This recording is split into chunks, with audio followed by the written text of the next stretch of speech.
O que é que explica esse negócio de tantos e tantos mais lugares onde as pessoas se organizam, reúnem, rezam, cantam, louvam e aquelas conversões explosivas, em massa?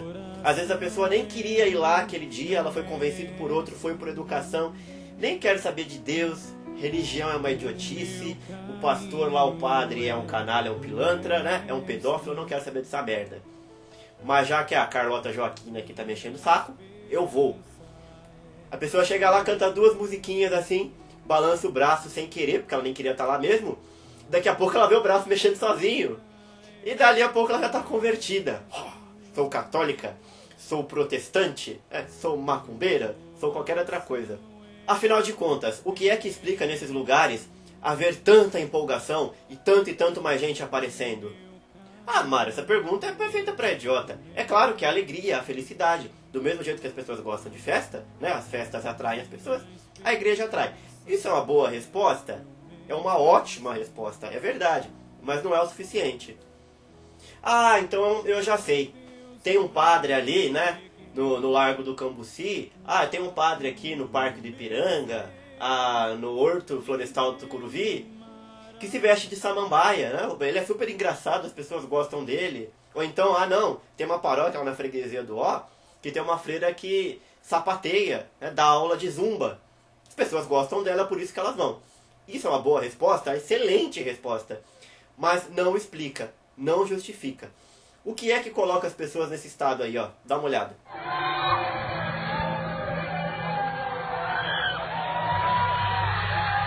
Veja o que Deus está fazendo aqui, galera. Olha o pai no meio ali na cadeira.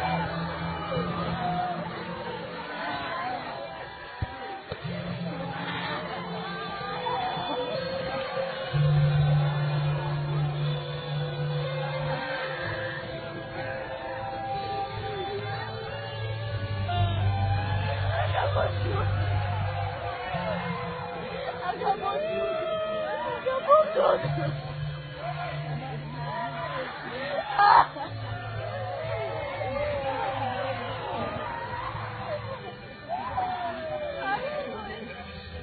Tudo na presença do Pai, galera. Não tem como não emocionar isso. Estou muito emocionado. Estou vendo jovens da minha cidade tendo um encontro com o Pai, pessoas estão sendo curadas agora mesmo.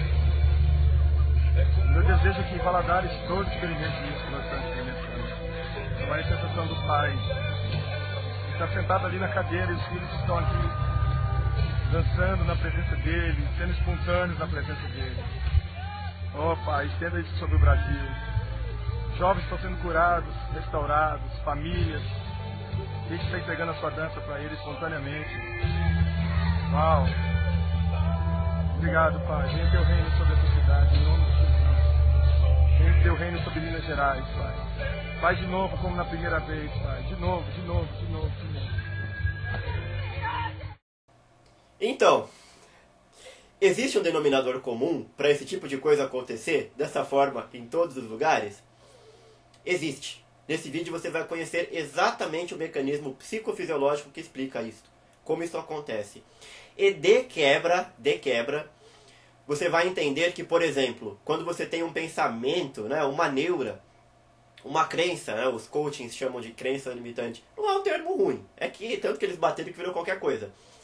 Mas é um pensamento que você se impõe, você sabe que ele não pode ser real, absolutamente mentiroso. Por exemplo, trabalho em uma empresa, tenho que falar com aquele meu chefe ali, com o Luiz, meu chefe. E eu tenho um medo dele que eu não sei explicar. Quando eu vou falar com ele, as coisas que eu pensei desaparecem da minha cabeça, eu começo a suar frio. Eu sinto como se ele quisesse me bater, como se ele quisesse me mandar embora, como se ele me odiasse. Ah, mas ele te odeia, né? Algum dia vocês brigaram? Não, ele me adora, ele acha que eu sou o melhor funcionário. Eu sei disso, mas quando eu apareço na frente dele, tudo isso acontece e eu viro um perfeito imbecil. Ah, eu gosto de exercício físico, mas eu não consigo manter aquela constância. Ai, eu adoraria falar em público, né? Eu tenho certeza que eu tenho vocação para um apostolado. Deus me chamou para falar de X. Mas se eu ligo uma câmera, eu não consigo falar nada, né? Se eu ando na rua para lidar com as pessoas, não consigo de jeito nenhum. Eu não consigo falar em público. Enfim, o que eu digo para vocês é que o denominador comum daquelas coisas que deixam as pessoas louconas na religião vamos dizer assim, é idêntico quando não o mesmo que explica esse tipo de pensamento que você, eu, todos nós temos. É que eu já tenho a prática de driblar isso, de trocar. E através deste canal, com certeza, além de eu já ter ajudado tantas e tantas pessoas, através das minhas explicações, né? Eu não apliquei procedimentos de hipnose, de PNL através dos vídeos. Aplico nas pessoas que vêm até aqui, ou que eu vou até elas, né? Mas tantas escrevem nos comentários que tinham alucinações e deixaram de ter, por exemplo, assistindo os vídeos. Porque descobriram que o cérebro é muito mais do que elas imaginam. Por exemplo, quando eu vejo tradicionalista, não precisa ser tradicionalista necessariamente, mas fica como exemplo, criticando o carismático. Uma crítica absolutamente certa. Aquelas músicas são muito sentimentais, aquela missa é muito humanista, né? Sermões muito humanísticos. Qual que é o problema disso? Não, o problema é que a liturgia não é seguida. Olha só, o problema é que ele coloca a liturgia, que existe, mas pra gente que não vai ser importante, não vai ser interessante, porque não é o escopo, né? O problema está na liturgia.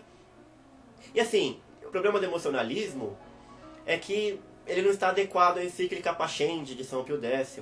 É porque é feio, né, piegas? Eu tenho vergonha de dizer que eu sou católico e a pessoa ir na igreja e ver essas coisas, ela vai achar que eu sou isso. Os problemas gravitam nesta órbita, né? Essas pessoas poderiam entender que o problema do emocionalismo ele vai muito mais além. E que às vezes aquela pessoa que participa de abuso na missa, ela entende que acontece o abuso, ela frequenta o abuso, ela vai no abuso todo domingo. Ela vai no abuso na quinta-feira, você já explicou, você pagou o curso do Padre Paulo Ricardo, ela fez, ela entendeu, te explica, mas ela não consegue sair de lá. Ela fica com vergonha de falar pra você, não, eu vou ver, eu vou parar de ir. Não, ou então, né, faz um jeito mais cristão. Eu entendi, eu vou explicar pra minha comunidade, pro meu grupo, como que eles podem melhorar. Aliás, essa é a minha postura, tá? Caso alguém imagine que eu fico combatendo o grupo por ódio, que eu acho que o grupo tem que acabar, não, é bem por outro lado. Porque a vocação social do homem, ela foi dada por Deus, isso ninguém discute, muito menos eu. Mas a pessoa promete que vai no grupo fazer alguma coisa e ela não sai, e continua daquele mesmo jeito. Às vezes não é que ela não entendeu, ou que ela gosta do abuso. Às vezes ela não tem condição neurológica para sair daquilo. Às vezes aquilo, quando ela chega de cara na situação, no problema, aquilo faz um sentido tremendo para ela. Mas como que eu vou lutar contra isso aqui? Não dá. Aquilo que ela aprendeu, ela estudou fora, desaparece da cabeça dela naquele momento. Ainda que ela saiba que esteja errado, por algum momento ela deixa de saber. Então vocês percebam que nessas pessoas existe uma certa dupla vida de princípios corretos a serem seguidos na igreja ou fora dela, sejam eles corretos ou não, mas corretos na cabeça da pessoa. Só que na hora que eles vão funcionar, funciona de outra forma. Então a pessoa é santa, imaculada e pura na igreja, e em casa é um monstro, né? Bate no cachorro, quebra prato, briga por qualquer coisa, enche o saco dos outros, fala mal do vizinho. Ou então até inverso, em casa é um santo, né? Pode ser canonizado, e na igreja é um inferno, vive de encher o saco dos outros. O que explica essa falta de realidade, essa falta de trabalho cortical cerebral, é exatamente o mesmo que explica quando você pensa que não pode fazer um negócio só porque você pensou que você não pode, simplesmente não funciona. Você quer levantar o braço, ele está tremendo tanto que ele não levanta, né? Bom, depois dessa grande e breve introdução de vídeo, vocês vão poder entender, por seu conteúdo, que às vezes parece que eu não estou mais falando ali de lavagem cerebral em grupos, mas tudo colabora para isto. Aproveito também para fazer um pedido para vocês, fazer uma mendigagem, né? Tão séria quanto o tema deste vídeo. Eu peço que se você gostar deste vídeo, se ele for útil para você, se você acredita que ele pode ser útil para mais uma pessoa ou duas pessoas no mundo, dê um like e se inscreva no canal. Clica no sininho, porque agora eu vou postar vídeo com uma frequência muito maior. Consegui mais tempo e vou poder fazer isso para vocês. Vou indicar modos de auto-hipnose e de tratamento para vocês. Vão te ajudar com certeza, além de vos tranquilizar de tantos problemas. Se eu, com muita alegria, puder ajudar você, eu espero que esse pouquinho que eu possa fazer por você, também possa fazer por outros. Porque eu não anuncio o canal, eu não tenho dinheiro para financiar alguém que divulgue o canal para mim, não é? Eu faço os vídeos, me dá muito trabalho fazer isso, por isso que eu postava pouco, né? Agora eu mudei aqui os esquemas. Um dia eu mostro pra vocês como é que tá a minha sala. Mas eu não tenho dinheiro para fazer a divulgação e também não tenho tempo. Meu dinheiro é destinado a esses livros que vocês vão ver na bibliografia, que são raros, são caros, e meu tempo é destinado ao estudo. E aos trabalhos, que eu tenho mais de 2, mais de 3. Então, se for possível, façam isso. Força na peruca, vamos lá! Saia da neura!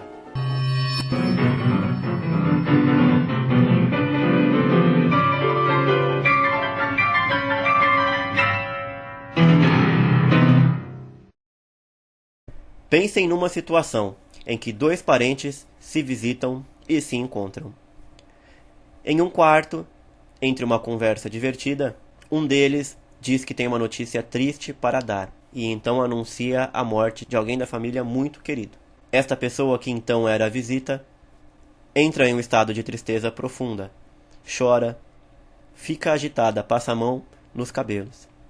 E dentro deste quarto há uma janela, há um espelho, um vaso com uma flor, finalmente um quadro de Nossa Senhora de Fátima na parede. Todos esses objetos, sem prestar atenção em nenhum. Depois ela supera esse luto, muitos anos passam, e eles novamente se reencontram. Vão fazer um passeio num parque. Um parque de muitas belezas, árvores, ar puro. Brincam com o cachorro, jogam bola, tomam sorvete. E quando cruzam determinado recanto desse parque, encontram uma fonte, em que existe uma imagem de Nossa Senhora de Fátima. Esta pessoa bate os olhos naquela imagem, mesmo sem prestar atenção, e de repente ela é invadida por uma sensação de pessimismo profundo. Ao seu amigo, ela deixa de dialogar, cai em estado de depressão acentuada, e dali para frente não quer conversar com mais ninguém. Este é um caso fictício, mas bem que poderia ser real. Tão real quanto, como por exemplo, uma pessoa que é batizada nas religiões afro-brasileiras, ela é batizada, entre aspas, por alguma entidade, que seja Yansan, Ogum, Xangô. Neste ínterim, nessa etapa de iniciação, ela é treinada para entrar em transe e ser possuída por essa entidade somente quando o ritmo daquela entidade é tocado pelos tambores do centro. Quero dizer então, e é bom que vocês saibam, que cada entidade tem o seu ritmo, a sua batida pré-definido, pré-estabelecido. E a pessoa é treinada para não confundir um ritmo com outro, ou uma entidade com outra. E finalmente, quando ela é atingida por aquele ritmo, ela cai em transe profundo e pode se transfigurar. Muda até de rosto, devido à capacidade dos músculos de relaxarem demais ou de se tensionarem demais, que causa uma transfiguração e assusta muito as pessoas. Tudo isso se deve à ação em todo ser humano dos reflexos condicionados, que existe também nos animais. A ciência já demonstrou e comprovou há mais de um século a existência dos reflexos condicionados. Não se trata de pseudociência, não é uma novidade no mercado. Já está devidamente comprovado e demonstrado. Aliás, qualquer pessoa sabe muito bem que ela se sente muito melhor em um ambiente do que em outro, e às vezes ela não tem motivo nenhum para que isso aconteça. Pelo menos a nível consciente. Ela sabe que ela só consegue dormir se for com determinada roupa, se for em determinado ambiente da casa e não em outro, que poderia de repente até ser mais confortável do que este. Mas as coisas estão ancoradas aos reflexos condicionados instalados. Pavlov descobriu que poderia demonstrar experimentalmente os reflexos condicionados tratando com seus cães de laboratório da seguinte maneira. Ele fazia soar um metrônomo, que caso vocês não saibam, é um aparelho que os estudantes de música usam, baseado em um pêndulo, que você ajusta a velocidade, dá um peteleco e ele fica tac, tac, tac, tac, obedecendo a pulsos regulares pré-definidos. Então, ao lado desse cachorro, em algum canto da sala, o metrônomo soava, tac, tac, tac, e logo depois ele dava um petisco ao cachorro. Repetia, tac, tac, tac, tac, petisco, tac, tac, tac, tac, petisco. Como vocês bem sabem, um cachorro, quando vê o petisco, quando ele cheira ou quando ele tem um contato mecânico dentro da boca com a língua no petisco, ele, tanto como nós os seres humanos, salivam. Ocorre que quando esse estímulo auditivo ele é repetido várias e várias vezes, ele substitui por completo a necessidade da presença do petisco para que o cachorro salive. E o cérebro, então, do cachorro, constrói o que nós chamamos de arco reflexo. O centro salivar subcortical ele é acionado pela presença do alimento, que faz funcionar a glândula salivar. para produzir a saliva. Mas se isso acontece ao mesmo tempo ou logo depois que o metrônomo, que deveria estar nessa gravura aqui no lugar desse sininho, que é o estímulo indiferente, que não tem nada a ver com salivação e não tem nada a ver com comida. Mas, se depois dessas repetições o metrônomo ele é acionado, ele tem a capacidade de ativar o centro salivar e exclui a necessidade dessa presença aqui, ó. E então ele ativa isto, que ativa isso. O cachorro saliva pelo barulho. Ah, mas isso porque ele quer? Não. Os reflexos condicionados não, nem sempre, ou melhor, na maioria das vezes, eles não obedecem à nossa vontade. Você simplesmente ancora uma coisa na outra, nem tem consciência de que fez isso, e sofre uma nova configuração orgânica emocional baseada em uma memória, em uma situação passada, que foi ancorada em um objeto indiferente, tolo, qualquer que seja, cuja presença produz em você, como um robozinho, exatamente como um robozinho, uma nova emoção. Produz uma nova emoção, um novo quadro emocional. Seja ele o riso, o choro, a depressão, a ira profunda, a cólera, a alegria desenfreada, a risada. Importa que eu diga mais uma coisa. As pessoas mais emocionáveis são mais propensas a adquirir muitos reflexos condicionados dentro de determinadas situações. Repito, qualquer pessoa faz isso. Só que uma pessoa mais emocionável tem muito mais facilidade para que isso ocorra. E de fato acontece. E é por essas e outras que ela entra em uma casa que ela não conhecia, vai visitar uma pessoa, entra na casa e fala: tem uma energia pesada, que o clima tá pesado, o clima tá estranho. Mas é claro, vários centros subcorticais dela, que tem objetos, situações ancorados, são disparados quando ela vê coisas que parecem com outras. E ela vai chamar isso de espírito ruim.